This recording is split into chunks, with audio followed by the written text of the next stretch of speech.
বন্ধুরা, আমার বাড়ি ভাঙ্গা, থানা ভাঙ্গা, পোস্ট অফিস ভাঙ্গা, উপজেলা ভাঙ্গা, পৌরসভা ভাঙ্গা। আমি যেখানে দাঁড়িয়ে আছি কুমার নদী, এটাও ভাঙ্গা। কেএম কলেজ পাড় এই জায়গাটার নাম।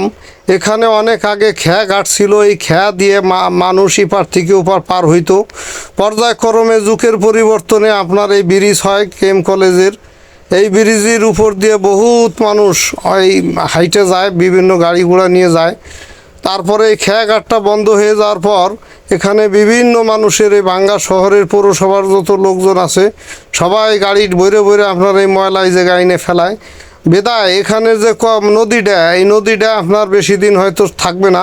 ভরাটের কাজ চলছে ময়লা দিয়ে। এগুলো দেখার কেউ নাই, বলার কেউ নাই।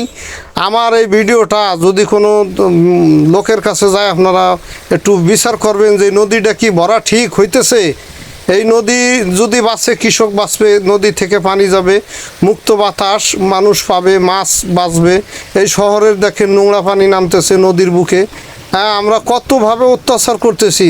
আমাদের ফরিদপুরে নদী গবেষণার দৃষ্টি আকর্ষণ করছে, আপনারা একটু তদারকি করেন, খোঁজখবর নেন।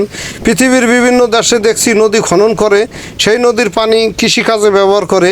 আমাদের এখানে উল্টো, আমাদের এখানে নদী ভরাটের কাজ চলতেছে। এই যে দেখেন পরাপর দুইটা ব্রিজের অর্ধেক পর্যন্ত, নদীটার অর্ধেক ভরে গেছে।